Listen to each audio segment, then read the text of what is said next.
Bismillah ar-Rahman ar-Rahim. Surah Al-Baqarah, chapter 2, verses 11 to 15 will be covered today. More signs of hypocrisy. These are the references, and all excerpts in this talk are taken from the meanings of the Quran, volume 1. I'm using these extracts from this volume written by Allama Pervez because he has very succinctly explained in some of the places, and I thought it is better that I copy and paste and then explain some of its salient features as I go along these slides. And this is our contact. Now recap verses 8 to 10, where we went through some aspects of hypocrisy. Due to human beings having choice and intent, we make all kinds of choices in life, and these impact our own psyche as well as the psyche of others with whom we interact. And this is an important aspect which we have been covering in more or less every presentation, that the way we think and then we interact with others, these affect each other. Because human beings take influence from others, that is from each other. Here the Quran has drawn our attention to another important facet of human behavior, where people say one thing from their lips while having something else in their hearts. And this is a great attribute given to human beings because they can hide their intentions. And this can be used for a good purpose as well, where people can hold back some of the secrets. For example, working for the system of Deen, they can hold back some of that information which is not required to be shared with others who do not have any sympathy towards the system of Deen. Those who opt to become Momineen are informed never to just trust people based on their words, but to judge their behavior and conduct over a period of time. In Kufr, people state clearly that they do not like the guidance of the Quran, so they reject this option in their life. In this situation, the Momineen cannot be deceived, as they become aware of the choice of a kafir. And this is an important trait of human beings, where they have full conviction that the path they are following is the correct one, and they are happy with that. And this does happen because we explain sometimes to others, and they clearly say that I do not want this guidance. I'm quite happy the way my life is. Those who outwardly accept Iman but not in their hearts are those who declare themselves to be Momineen and are accepted to be Muslims by virtue of simply being born into a Muslim family and possessing a Muslim name, but have not actually accepted Iman in their heart, are also included in this category. And we can see that under the sectarian Islam, that people are quite satisfied with the belief system they have, and that is the belief system of their sect, and they live their life without thinking and questioning their belief system. The Quran here presents a clear-cut criterion for our guidance, since not following it will lead to going astray.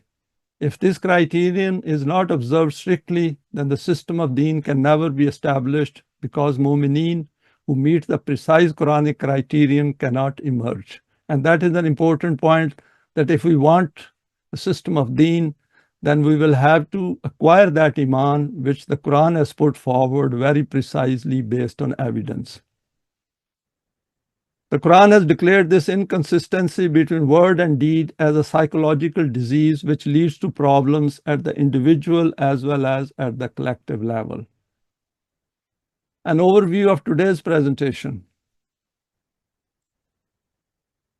Continuing the theme of hypocrisy, here the Quran displays another aspect of this disease psyche by stating that when these people are told not to create disorder and imbalance in society, they respond by declaring that they are, in fact, the creators of good. People who deliberately do wrong in the world do not wish to be caught doing this and take measures to hide their intentions. And when somebody wants to hide his evil intentions, that means they know what they are doing. Having been detected by the Jamaat Momineen, when confronted with some of their evil deeds, they respond by defending their wrong conduct. Hence the need to remain fully aware. Why they defend it? Because they've already thought about it, that if they are caught or detected, they should have enough justification to counter the questioning by Jamaat Momineen. The Quran here empathetically confirms that these people are wrongdoers and should not be trusted in any matter once they are found out. Then the Quran puts forward the criterion of deeds for judging people and not to trust in their words alone. And that is very important, that we should never just accept what others say. We should gather evidence, particularly where we are making any contract, we are making a deal, or we are getting into some kind of a commerce with someone. And deen is also a business on behalf of Allah, which we carry out in this world. Having detected their false claim of Iman, when these hypocrites are cautioned to change their psyche in order to accept correct Iman, they say sarcastically that it is foolishness to accept Iman. The Quran then sums up by stating that these people are misguided and have gone astray. The Momineen need to remain fully aware of their evil traits, as they may otherwise slow down the efforts for deen. Because we have all along this path, which we call Sirat-e-Mustaqim, be very aware that we should not slow down, so that the efforts are continuing on this path towards the system of deen. And people who try to obstruct or put impediments on this path, they have to be detected and then asked to leave. Now we go to the first two verses of today's presentation, criterion to judge fasad and islah. وَإِذَا قِيلَ لَهُمْ لَا تُفْسِدُوا فِي الْأَرْضِ قَالُوا إِنَّمَا نَحْنُ مُصْلِحُونَ أَلَا إِنَّهُمْ هُمُ الْمُفْسِدُونَ وَلَكِنْ لَا يَشْعُرُونَ. When it is said to them that do not destroy the system of the society by creating imbalances, they reply with great audacity that how do we create disorder in society? Indeed, we are the ones who reform things, and they call themselves Muslihun. Remember, these are the very people who create imbalances and destructions. Because how can those in whose inner lives there are no balances create balances in society? It is astonishing that these people do not even realize how their truth and reality is uncovered by this contradiction in their words and actions. Importance of recognizing human frailties. Moving on from verses 8 to 10, here the Quran casts a light on the evil psyche of these hypocrites and their hypocrisy for the guidance of the Jamaat Momineen.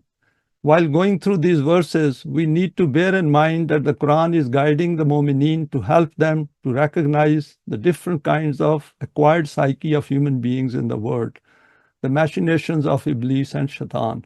We have covered some of these aspects under Iblis and Shaitan as well, but the whole point put forward by the Quran is to provide us guidance right at the outset so that we don't waste a lot of time in detecting these people. The signs are given here. The moment somebody shows these signs, and we are looking for those signs if we are Momineen, and then ask them to leave and not to be harmed by their machinations. These are the darknesses of human hearts and minds, intellect plus emotions, which reside within people to varying degrees, and the Quran keeps pointing to these at the individual and collective level. As human beings, we have these at a default level, and we are invited to identify them first by using the Quran, then to fully understand them, if possible, over a period of time, theoretically as well as based on evidence, and overcome these proclivities by bringing our intellect, emotions, and desires within the confines of the permanent values by manifesting the divine attributes within, of course, human limits. We all know that divine attributes are infinite as far as Allah is concerned, but obviously we are human beings and we have a finite stay in this world. So we should make our maximum effort that all these attributes, particularly those ones which are related to human beings like Rahim, Rahman, Aziz, Hakim, Alim, Sami, and get their help in establishing the system of deen. All this is carried out progressively in measured stages, individually as well as collectively. Next slide is Islah and Fasad. These two terms are used in these verses. So let us look at these two terms very briefly. In verse 211, two terms have appeared which are Fasad and Saleh. We will briefly look at their significance in relation to this verse. Islah and Fasad are two important terms of the Quran and are antonyms of each other. That is, they are opposite of each other.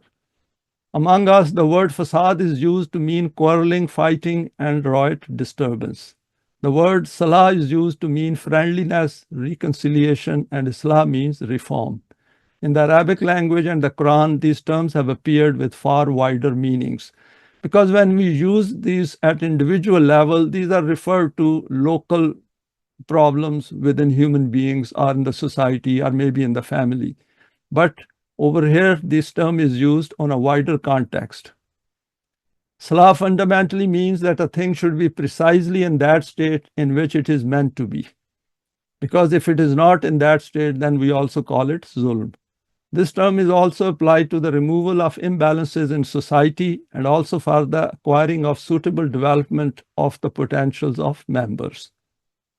Fasad is the complete opposite of it. This means the creation of imbalance. The state in which it should be, it does not remain in that state.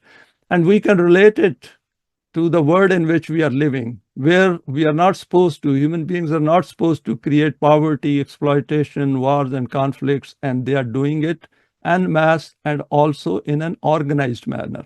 So there is a lot of fasad in the world.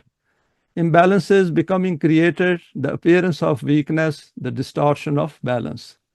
So Jamaat Momineen has to first recognize what fasad is and then make an effort to move towards salah. According to the Quran, an individual, society, or things of the universe can only be in a state of reformation if they function according to the laws of Allah. Hence, fasad will appear in a society in which the system is not according to the laws of Allah, which will lead to destruction. And I've taken it from the Tabweebul Quran. Fasad and Islah need to be viewed in the context of Deen as a system. The aim in front of the Jamaat-e-Momineen is to work towards the system of Deen. And once this system is established, then to strengthen it and expand its benefits to wider mankind. On this journey of theirs, there are bound to be challenges, and among these, the first one is from those people who display kufr. And we have looked at kufr very briefly. The next challenge is posed by those who are termed as munafiqeen. They present a bigger challenge, as unlike kufr, they present themselves as Momineen through their tongues, but in fact hide feelings of hate against the Quran and Momineen. It's a very important point which we should register as students of the Quran, that we do not take a firm stand against these people, then the damage caused is tremendous. And all our striving on this path, on Sirat al-Mustaqim, towards the system of Deen will weaken. And we simply cannot get the system of Deen established anywhere in the world. Here in verse 211, when they are discovered to be doing this and are confronted by the Momineen, they protest that they do not intend any fasad in the society, rather they are a force for Islah. And it is obvious that these verses are revealed at the time when the system was established on the ground, because these people wanted some benefits from the Jamaat-e-Momineen and from the system, and that is why they were hiding their true intentions. These verses appear to be of the time when the system of Deen had established its roots in the land. Once the system has some power and force behind it, then such people need to be confronted firmly based on evidence. Implicit in this verse is the action of keeping informed about the psyche of each member of the Jamaat-e-Momineen. This is to be practiced by relating to the permanent values. But we should also keep in mind that while the students of the Quran are making an effort towards the system of Deen and developing their self for that purpose, they should also be aware of these people who are hiding their true intentions. What they do is they pass comment here and there, which is very frustrating and defeating, saying that this system cannot be established.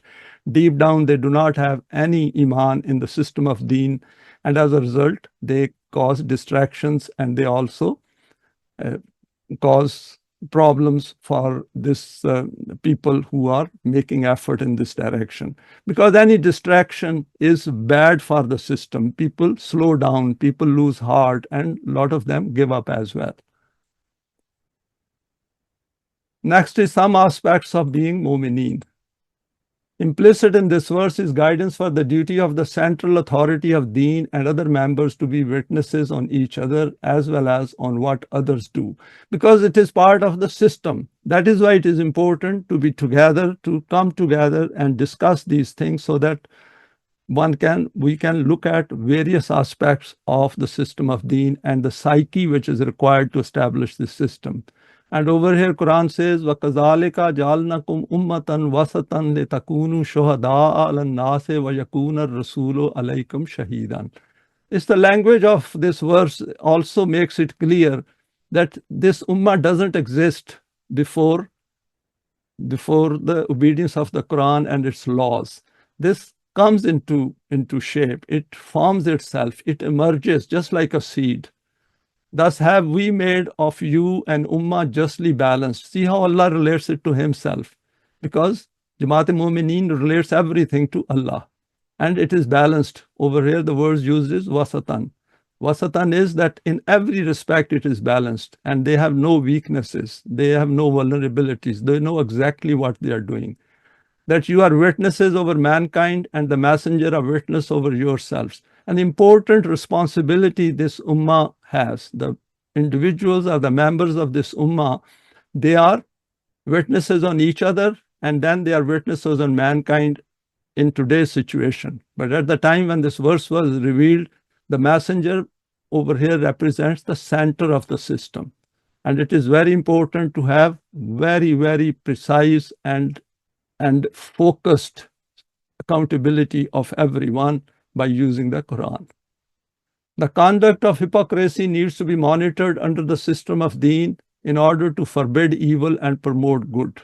Here the Quran has cautioned us on how these people will use their argument of doing good, and we need to question them to list this good of theirs which falls under the category of salih deeds. The Quran has declared, Allazina in makannahum fil arde aqamus salata wa atus zakata wa amaru bil ma'rufe wa nahwanil munkare wa lillahi aqibatul umur. And what Quran is saying is that when these people are established in the land, they gain power from Allah through the procedure which is given in the Quran. What they do is they establish the system of salat and execute zakat, that is, they carry out all the steps for the self-development. And the important thing is وَأَمَرُوا بِالْمَعْرُوفِ وَنَهْوَنِ الْمُنْكَرِ, which means that wherever we suspect something wrong has been done, it should be checked there and then, not to wait, not to trap people into it the way it happens under man-made system, that one is allowed to keep doing wrong and then they are trapped and then they are punished. Over here, there's no question of trapping others. The moment people make mistakes, somebody should stand up and say in the light of the Quran, that is wrong, don't do it. Walillahi aqibatul umur explains it and sums it up that every aspect in this system, whether individually one is working towards that or collectively, everything should be referred back to Allah. That is the values of the Quran. Another permanent value which becomes applicable across the system of Deen is that of warning. Zalika an lam yakun rabbuka muhlikal qura bi zulmin wa ahluha ghafilun. So Quran makes it very clear that for your Rabb will destroy for their injustices men's habitations whilst their occupants are unwarned. That Allah will never destroy any population, any town, any country, if they are following the correct path of life, if they are not creating injustices and tyranny in the world. But if they do that, then they do get warning, and after that, then the decline starts, and ultimately such people, such nations then disappear and become part of the history. The Quran has mentioned the evil conduct of the hypocrites at several places, and we need to be aware of this aspect so that these signs are recognized quickly in order to avoid any short or long-term harm. We should bear in mind that these people were known to the Jamaat Momineen and had to be confronted with no regard for any mutual social relations. And it is possible that our own friends and relations who are close to us, to whom we have passed the message, and they also display this kind of wrong trait. Some verses on hypocrites. The beginning of the path of hypocrisy is always opportunistic, but gradually, as a result of this, the character itself of man becomes such that it simply cannot be trusted. Those people who are not acquainted with them become caught in their net of deceitfulness and duped by them. But those people who know that they display hypocrisy do not consider them trustworthy, even if they are from among them. This is the reason that the Quran has stated about them that they are distracted in mind even in the midst of it, being neither for one group nor for another. And see in how much fear these people live, because they are always fearful and that they might be caught at some place. And they are caught at some place where then they are confronted with their evil designs. This is the reason that leaving aside Momineen, even the kuffar do not consider them trustworthy. Hence it is stated in Surah Al-Baqarah, behold, when they meet the Momineen, they say, we have Iman. But when they meet each other in private, they say, hopefully you have not informed the Muslims about those matters in your books from which it will be confirmed that their Rasool is on haqq. That is, he is legitimate messenger of Allah. And in this way, by presenting these references against you, they will defeat you. Do you not understand this aim of theirs? So over here, Quran has pointed to a very important part of the people of the book, that they go and show their sympathy with Jamaat Momineen, and then they go back to their own friends, their own companions, and tell them that this is what the situation is. And their companions tell them that do not tell them anything which is related to this messenger in their own books, like Torah, Bible, because then they can use this against Jews and Christians. And this is an important aspect. We can go through this verse and the verse before and after as well. In order to be a Momin, a very high level of consciousness is demanded by the Quran. Whatever their state is amongst themselves, the reality is that they leave no stone unturned for the ruin of whichever party of the opponents they join as hypocrites. In Surah Al-Imran, it is stated, when they meet you, they say, we have Iman. But when they are alone, they bite off the very lips of their fingers at you in their rage. Say, perish in your rage, Allah knows well all the secrets of the heart. And this is a very clear picture which Quran has painted before us of their psyche. And one has to be very aware of it, because people like that will cause tremendous harm if they are not detected in time. When they meet with you, they assure you of their full support and obedience. But when they separate from you, then whatever you have agreed on, they conspire against it in the quietness of the night. They believe that there is no one to see and hear them. They do not know that the law of requital of Allah is continually documenting their each and every word. After this, Allah says to the Jamaat Momineen, do not be stressed about these intrigues of theirs. Ignore them and keep total trust in the strength of Allah's laws. And this is a tremendous reassurance which the Quran provides to Jamaat Momineen. Another weak link in the human psyche. The question arises, why do people adopt this kind of hypocritical path? At a basic level, the Quran has stated their aim as, they but wish that you should become a kafir as they are and thus be as they are. And this is a human tendency, that when they see someone else on right path, and they also see the consequences of that, because they think that if they succeeded, then all the benefits they are getting from the man-made system, those will disappear. And they have to become good as well, like them, or at least portrayed to be good outwardly. And they don't want such a system to get established anywhere, so they want these people to come back to their fold. For this, their conspiracy is this: a section of the people of the book say, have Iman in the morning, what is revealed to the Momineen, but reject it at the end of the day. And they do it in a very, very subliminal manner. They give the message that I believe in it, and the moment they say but, that means they don't agree with the message. And we experience it. I have myself experienced a lot from others that they will say everything about the system of deen, agree with that, and then conclude it with a but and denying what they have said earlier. Perchance they may themselves turn back. In the morning, after announcing your Iman, go and mingle with these people, remain interacting with them during the whole day. Say such things there as a result of which doubts and suspicions emerge in the hearts of the simple people among them.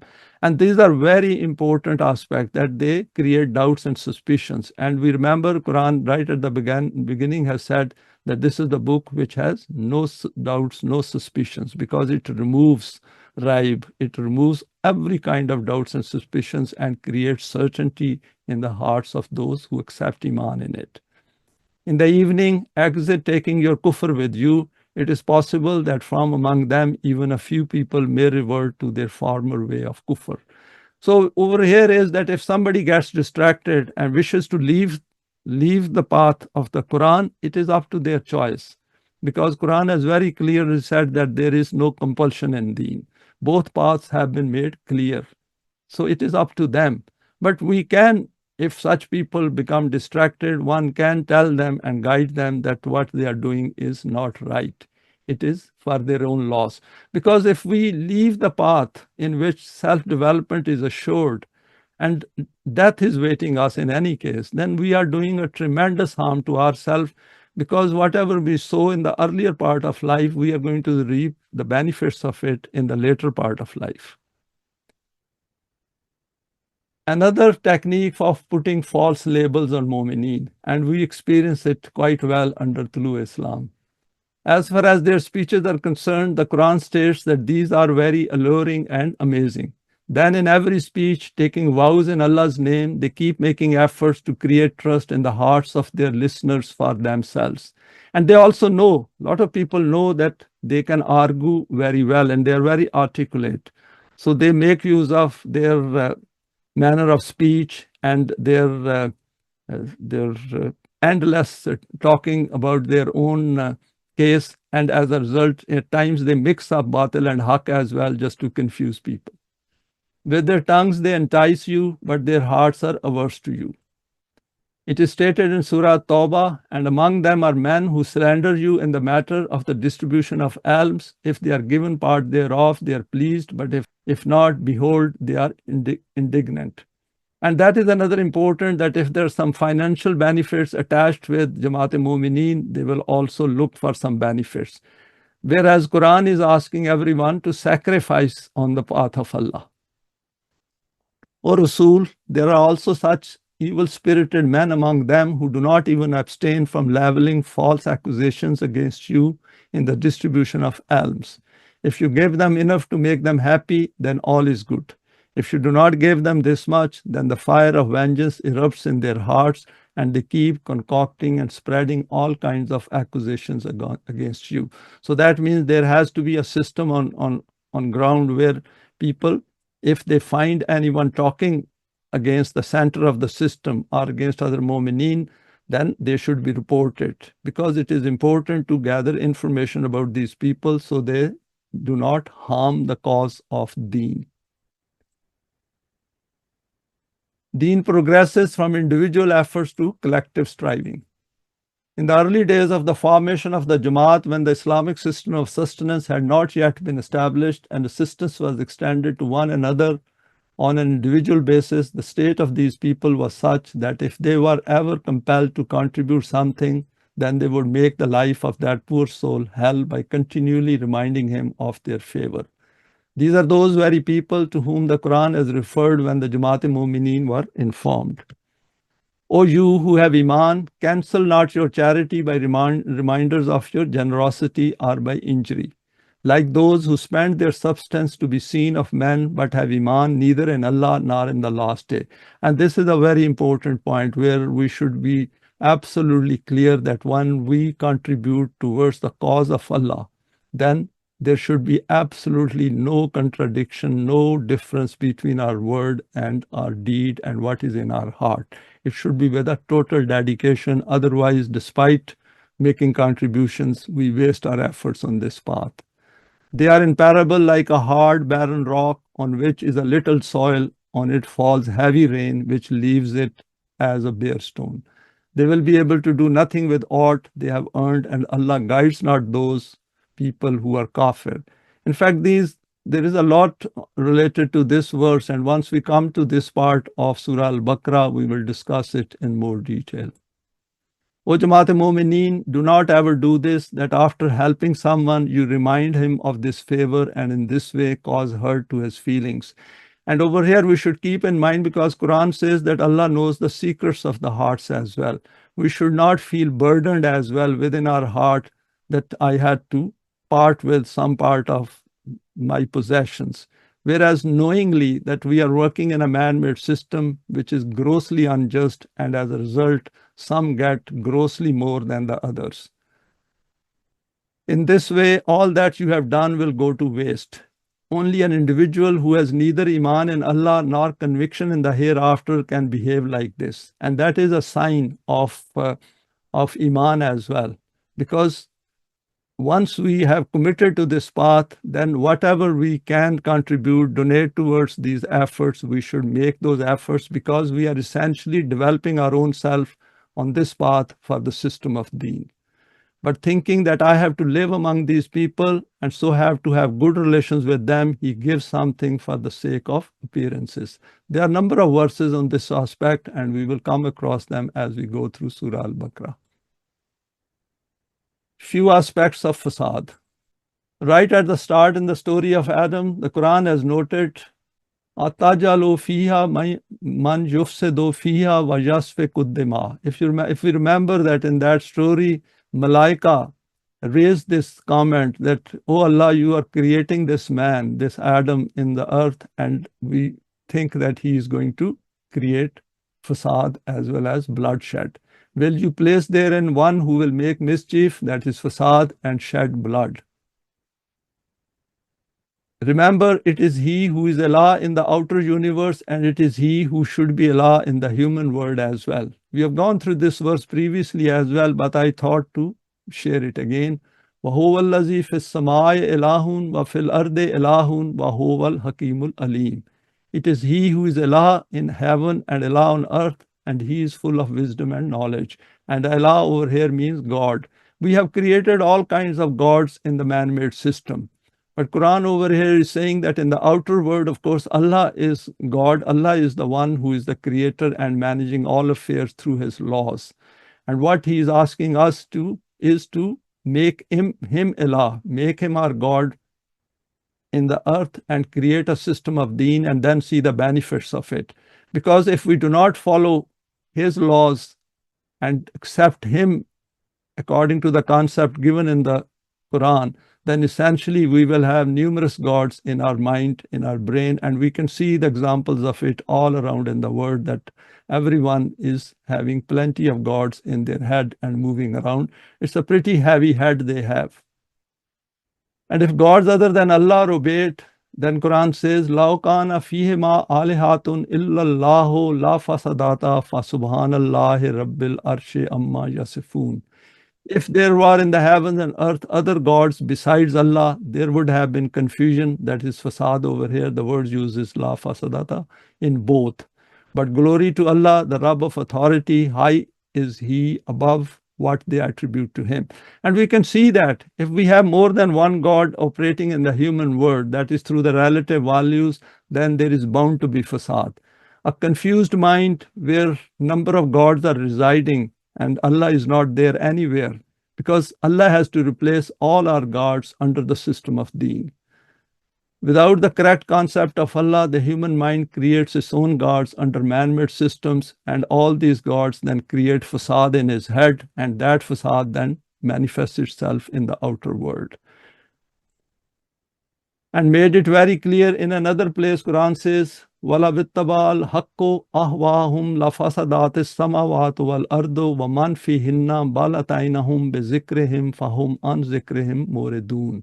If Haqq had been in accord with their desires, truly the heavens and the earth and all beings therein would have been in a state of fasad, that is in chaos and confusion.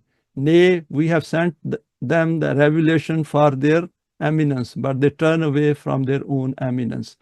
And this verse beautifully sums up the state in which we are living. Over here, Quran says, if Haqq had been in accord with their desires, that if Haqq had followed their desires, then truly on earth there would have been a lot of fasad. And we can see that what is the state of today's world with unbridled ahwahum, their unbridled desires have created this fasad. And this is going on for a long time.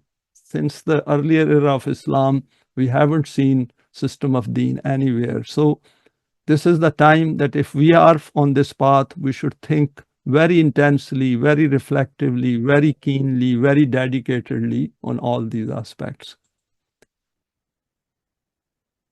Next is living life without being fully conscious of its importance leads to imbalances. And this is from individual as well as collective.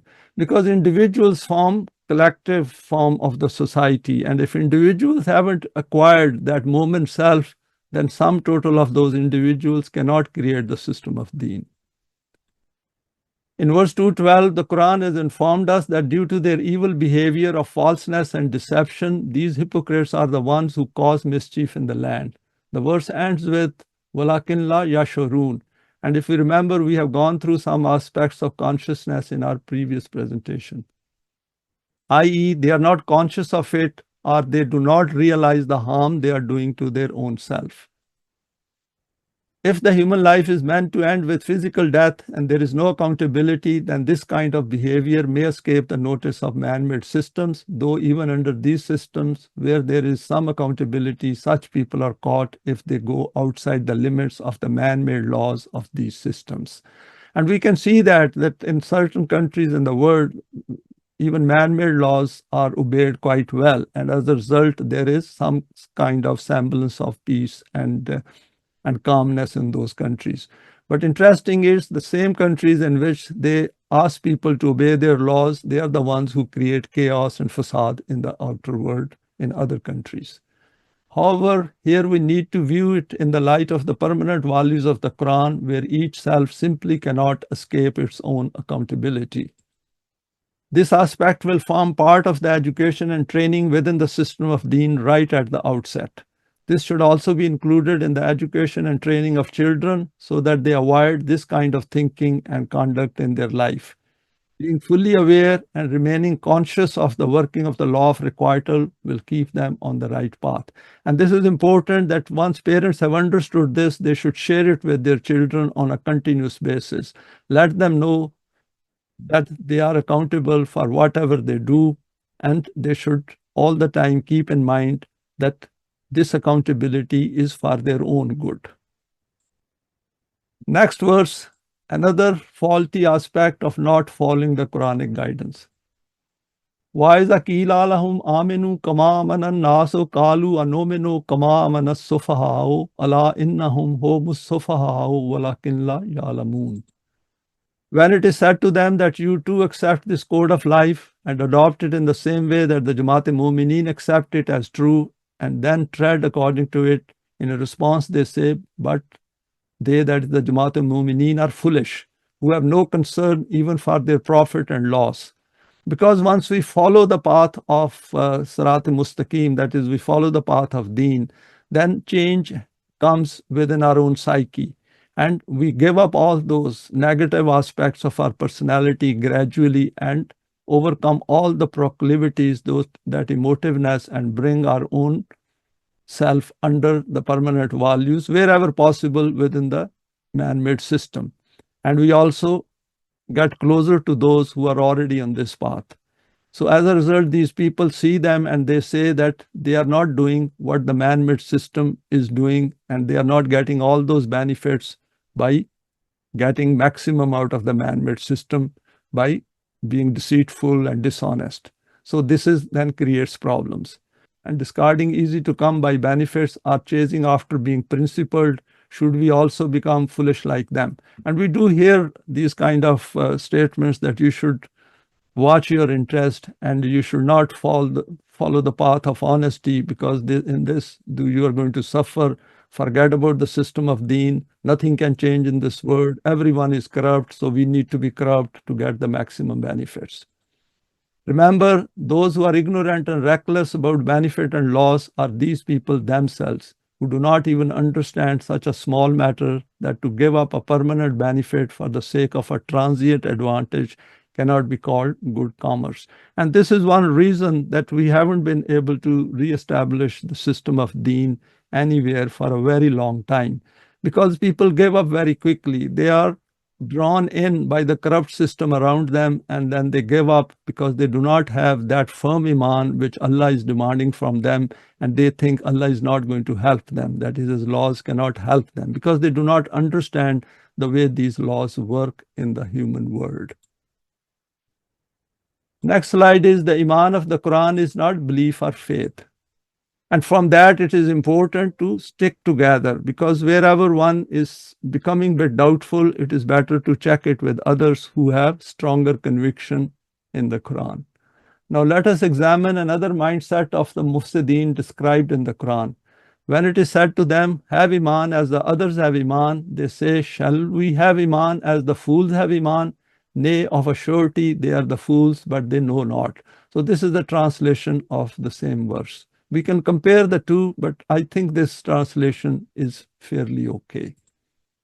About Iman, it has already been noted that the Quran had demanded all mankind to have Iman. This also included those people who denied even the existence of Allah, and also those who considered other deities, that is, gods, goddesses, or their saintly entities, as possessors of divine attributes, also along with Allah. In addition, the people of the book, that is Jews and Christians, who were not only claimants of having Iman in Allah, also claim to have Iman in the constituents of Iman, which have been noted by the Quran, i.e. Allah, the Malaika, the books, the messengers, and the hereafter. The Quran had declared to all of them that you hold Iman in these facts according to your own individual concepts. But true Iman is only that which Allah Himself has expounded in the unadulterated Wahi, the Quran.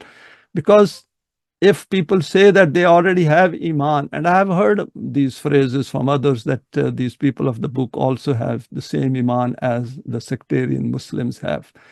But they can never ever acquire that self which is based on the pure Quran, because simply that change cannot take place within human self, which comes through accepting the Iman through the Quran and its guidance.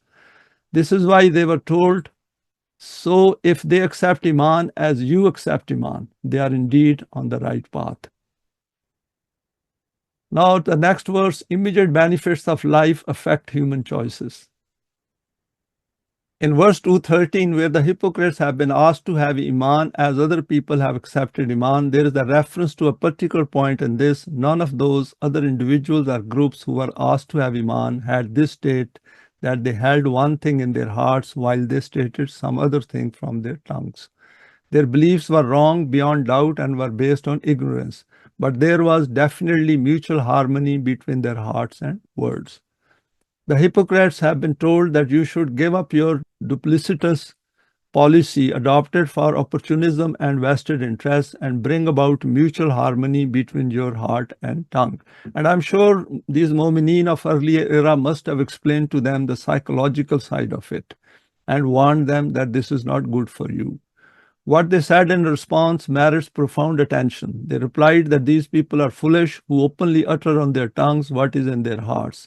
These are not the demands of self-interest and opportunism. This results in great loss. A wise man is one who thinks about his own interest, and opportunism is its fundamental condition. The person who does not even have any concern for his own benefit and loss, he is called insane. Hence, regarding what we are being told, i.e. that we should become like these people, we are not this foolish.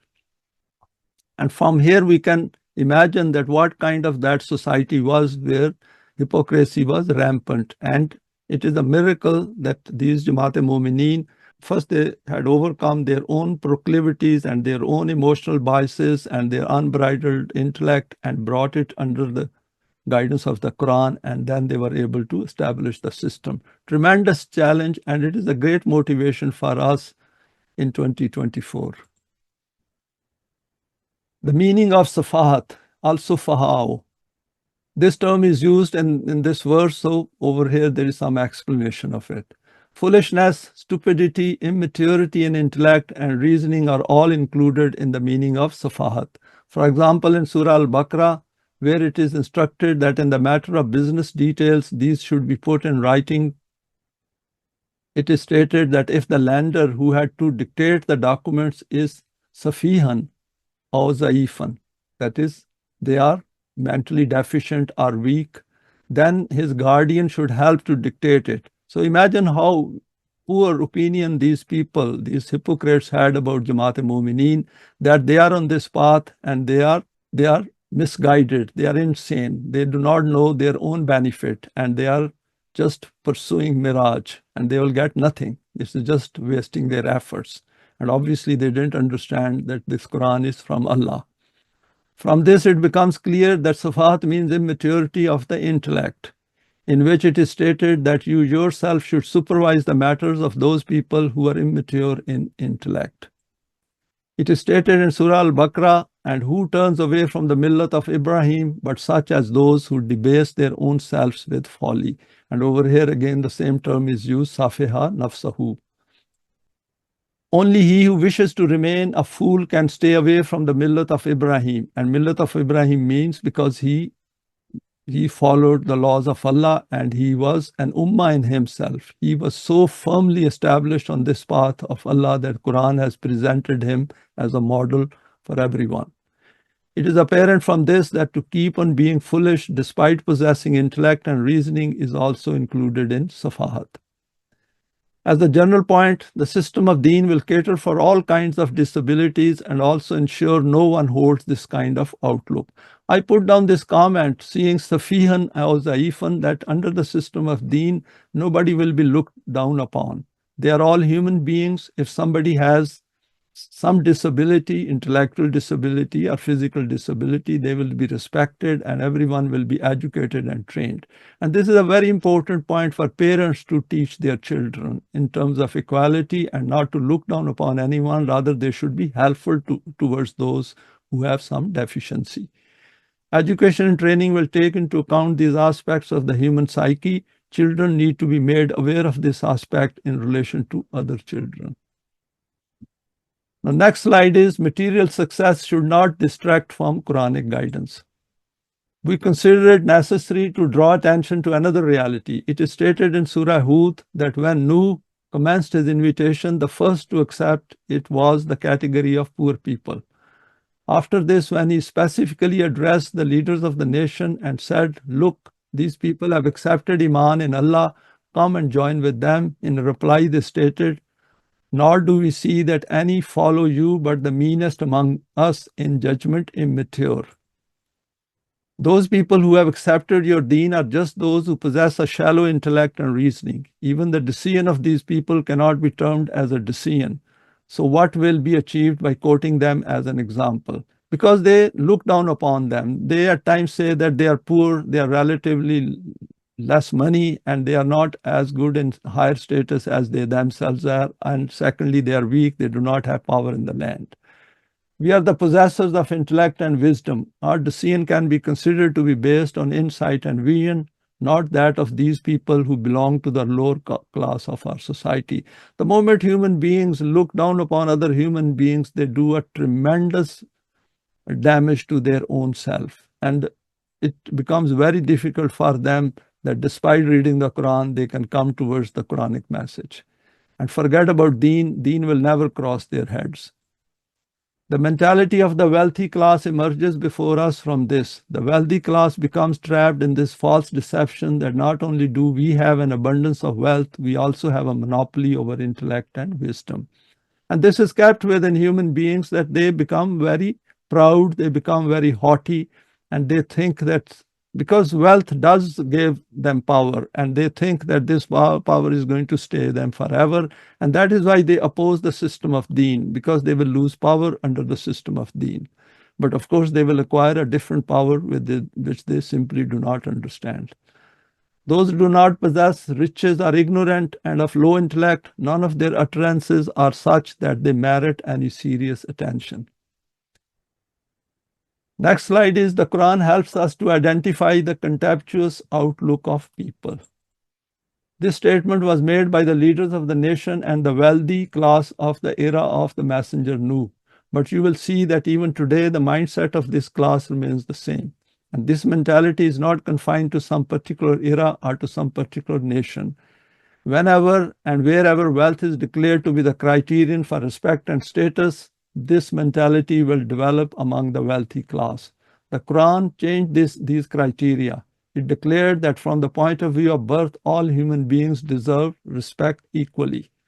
Rank in society should be based on character and conduct, that is, of deeds, which are visible. The character is always visible of some person. It is not the words on which we need to concentrate, it is their conduct. And according to this criterion, the one who is most deserving of elevated status is the one who lives his life according to the laws of Allah more than everyone else. Regarding the response of the hypocrites quoted above, the Quran has only commented that what they state about their possessors of intellect and reasoning, this is based on self-deception. They are not among those who have accepted Iman sincerely. If they seek a decision from the realm of knowledge and reasoning, then it will inform them that it is not those people who are ignorant and of low intellect, but they themselves who do not even comprehend this much. What effect a duplicitous policy has on the human self and what the ultimate end of this is. Now we go to the next verse, 14, understanding the tricks of Shaitan. وَإِذَا لَقُوا الَّذِينَ آمَنُوا قَالُوا آمَنَّا وَإِذَا خَلَوْا إِلَىٰ شَيَاطِينِهِمْ قَالُوا إِنَّ مَعَكُمْ إِنَّمَا نَحْنُ مُسْتَهْزِئُونَ. The state of their duplicity is such that when these people meet those who have adopted the code of Allah, they say to them that we also have Iman in the truth of this, just like you. But when they go and meet the leaders of their own party in private, they say to them that on the inside we are actually with you. We only meet with them outwardly, and by making fools of them, we are jesting with them. Quite an interesting sign which the Quran has put forward for us. Be prepared for denial and ridicule on this path. When these people meet with the Jamaat Momineen, they tell them we have accepted Iman, and when they meet their mentors, they say, do not think that when we meet those people that we have joined with them, not at all. Indeed, we make fun of them. The Quran has noted in great detail what kind of reply was received from the opponents to the invitation from the Anbiya. And we also experience it because people do say at times that you have gone astray, you have become a kafir, you are munkar risalat, and these kind of labels they attach to people who present the system of deen. Two elements appear to be common in this opposition. First is denial, and then is ridicule. Denial, i.e., declaring an opposing party to be a liar, is related to human intellect, but ridicule is related to feelings and sentiments. And see, all aspects of self are involved in it, and how much damage these people do to others when they do not use their intellect and do not come to the guidance of the Quran. You lay some ideology before a person, he presents reasons in opposition to your claim, and in this way tries to prove it as being false. This technique will be intellectual, and you will try to convince him through intellect and reasoning alone. But if the situation becomes such that he runs out of any further arguments and begins to ridicule you and mock every statement, then just think what the effects of this will be on your feelings. Not only they mock, but they go around and then they spread the news that so-and-so has become a kafir, and particularly in certain countries, it can create problems as well. And can it ever be expected from such an individual that he will accept a correct and reasonable statement? In some places, the Quran has mentioned both denial and ridicule together. For example, for that they falsified the signs of Allah and held them up to ridicule. Next slide is to not be fearful of mockery. And this is an important aspect for which the Quran is providing education and training over here. At some places, only ridicule is mentioned. This mockery is nothing new. And never came there a Nabi to them, but they mocked him. Mocked were messengers before you, but their scoffers were hemmed in by the thing that they mocked. And this is where the Iman comes in the Quran. that if one is fully convinced of what the Quran is presenting us and is fully assured and certain that Allah is on his side or on their side, then one gets a lot of psychological strength. So issue over here is not that one has to die on this path. Death will come to everyone. Those who try to kill others, they themselves are going to die as well. The issue over here is to be together and be aware of this kind of mocking, because this is part of moving on this path of Allah. The effect of mockery is so severe that on the one hand, Allah reassured the messenger by stating that whatever is happening with you is nothing strange. The malicious natured opponents have done the same thing to every proclaimer of Haqq, and on the other hand, emphasized, do not become disheartened because of these utterances. Bear then with patience all that they say. So this is part of training of the self and important for its development.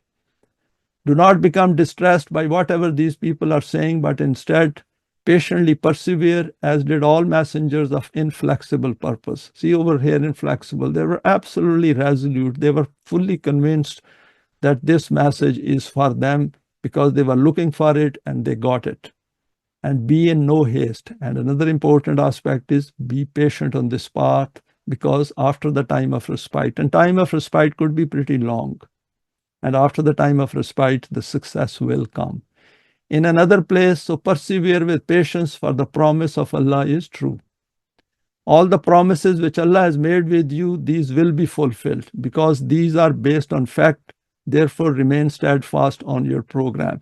Because behind all these laws, all these permanent values, it is will of Allah which is working. And Allah is present everywhere, and He will ensure that the results are according to the efforts Momineen are making on this path of His. It is His path. So once they become companion of Allah, then they should leave a lot of things to Him and keep doing their efforts. And have patience with what they say and leave them, move away from them amicably. There's no need to argue. There's no need to get into any kind of a scuffle or any kind of hard exchange of words or anything.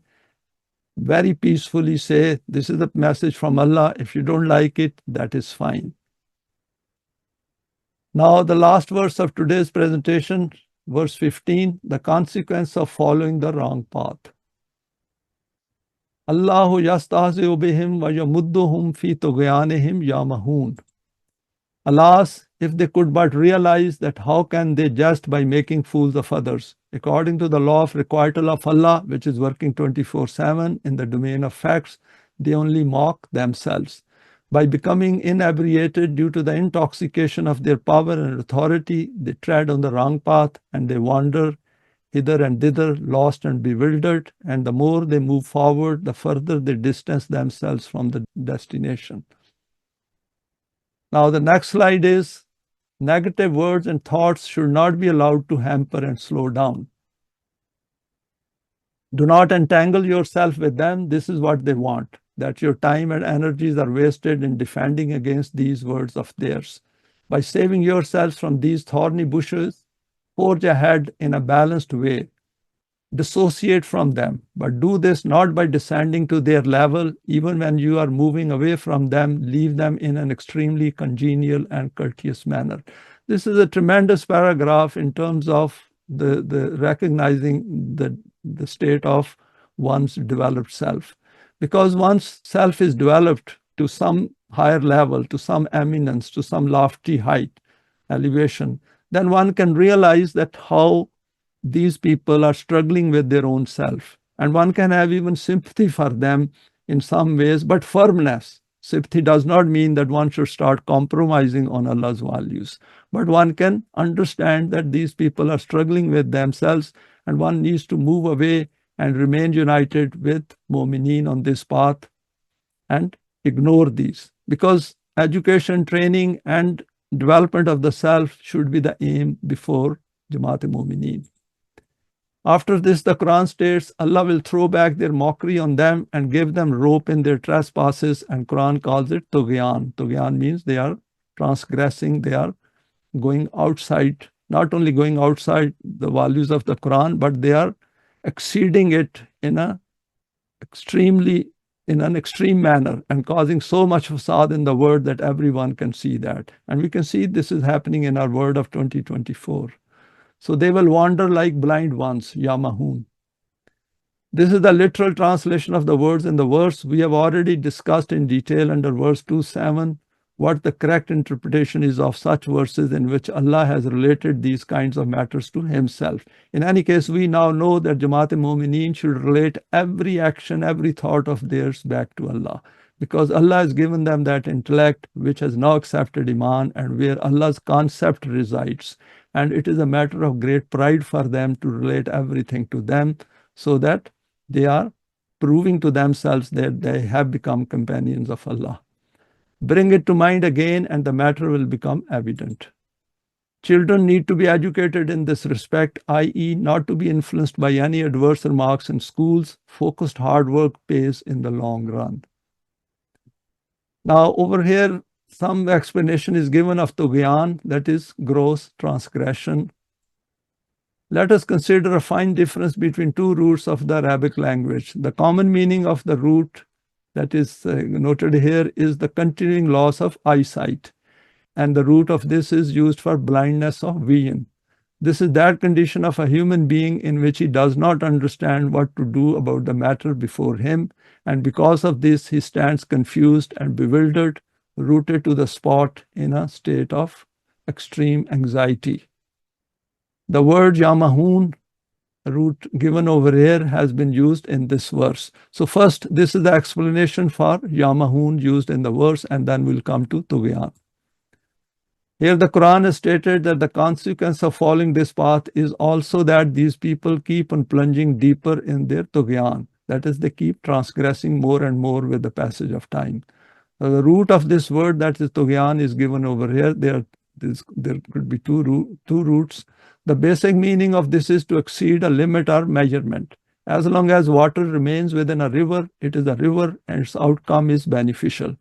But when by breaking its banks, it becomes boundless, then it is called Tughyani, or a flood, which is a cause of destruction.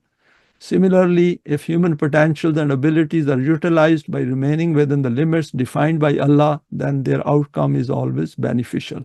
But if they contravene these limits, then their result is nothing other than destruction and devastation. And we can see this, for example, what is happening in Gaza and Palestine, what is happening in Ukraine, what has happened previously in Vietnam, for example, and other parts which like Iraq, Libya, Syria, Yemen, and even in Africa. These people keep following the same path because they are in a state of Tughyan. They are crossing all the limits which the Quran has laid, and human beings are not supposed to transgress those limits. And there is no Jamaat Momineen to stop them from doing this. This is exactly what the Quran has declared about rebellious and tyrannical people in power. For example, when Messenger Musa was assigned the task for a new campaign, it was stated to him, "Go you to Pharaoh, for he has indeed transgressed all bounds," and the term used over here is taga. It's good to look at these verses, at this verse before and after as well. Next slide is direction is provided here to come to grips with the faulty human psyche. The meaning of the verse under view will be that these people mock the divine verses and ridicule those who invite towards haqq. And haqq means towards the constructive results, not to create fasad in the world, but to create islah in the world. And the law of requital of Allah laughs at this kind of insane behavior of theirs. And of course, the law of requital of Allah will only now laugh in case there is a Jamaat Momineen over there. Otherwise, it will laugh on everyone, including those who claim to be the possessors of the Quran. And this is what is happening in today's world. This law is laughing on everyone. The consequence of this is that despite possessing sight, these people keep on advancing further in the disease of blindness from which they are suffering. It can be expected of those people who dispute some correct matter on the basis of intellect and reasoning that at some point it may become comprehensible to them and that they may desist. But those people who, by descending to the lowest emotive level, adopt the path of ridiculing logical matters and take extreme pleasure in this, the question of them ceasing at any point does not even arise. As stated in verse 10, the more the hypocrites make use of hypocrisy, the more their ailment multiplies proportionally. In the same way, it is stated here that the degree to which these people increase in mockery, their blindness keeps on increasing proportionally. Now, next slide is finally a few points for self-motivation. We have seen that Allah in the Quran has drawn our attention to those aspects of the human unbridled psyche which we come across on this path of guidance. The Quran has declared in verse 256, we have gone through this verse previously as well, but I thought from Tughyan point of view, there is an important aspect over here. La ikraha fid deen qad tabayyana ar-rushdu min al-ghayy faman yakfur bit-taghut wa yu'min billah. And I have highlighted this part. فَقَدْ اسْتَمْسَكَ بِالْعُرْوَةِ الْوُثْقَى لَا انْفِصَامَ لَهَا وَاللَّهُ سَمِيعٌ عَلِيمٌ. There is no compulsion in deen. That is, there is no external or internal compulsion in deen. We cannot become Momin because somebody has forced us to become Momin, or our parents have asked us to become Momin.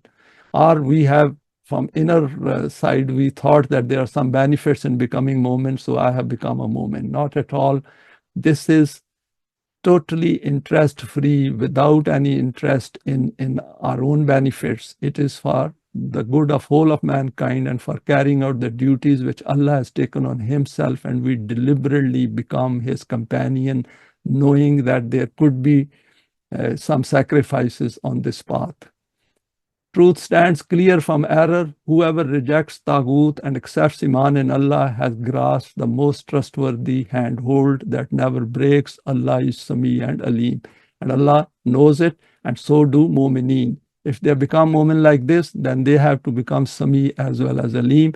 And the beauty over here is that we have to understand the system of Taghut. We have to fully mentally reject the system of Taghut and say, I do not accept it, though I am a beneficiary of this system, but I want that system which can be established after acquiring Iman and becoming his companion. In fact, the next verse, we have also gone through it a number of times. It's worth looking at that. And a verse before that as well is very powerful. Allah also describes by relating to himself in the Quran how Momineen will acquire new life predicated on the guidance of his book. This newly acquired psyche will become enabled to recognize the frailties of the raw human mind and its reasons for making wrong choices in the human world. With further education, training, and through solid deeds, self-development progresses and can be verified using the signs from the Quran. So it is not otherworldly.